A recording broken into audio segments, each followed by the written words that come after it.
we can't help but talk in what ifs, right? I get that the counter is always going to be you don't know the future. But what if one possible future is the child just stares at a screen until they're 25?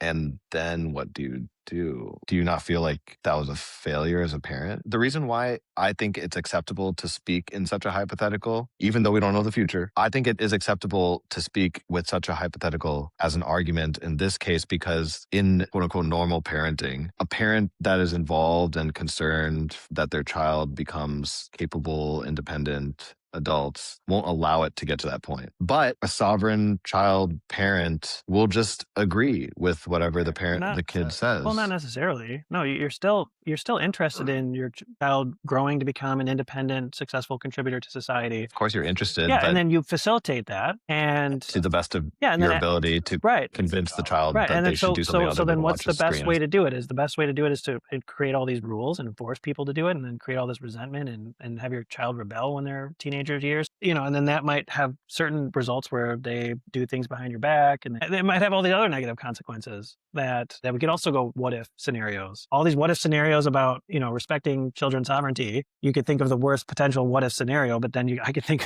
of a lot of what if scenarios that are just as bad, if not far worse, by forcing kids to do certain things that ultimately end up far worse than someone, let's say, theoretically watching their iPad all day. In practice, what Aaron Stupel have seen and other people who've seen who don't limit their kids' screen time was that kids do learn self-regulation over time.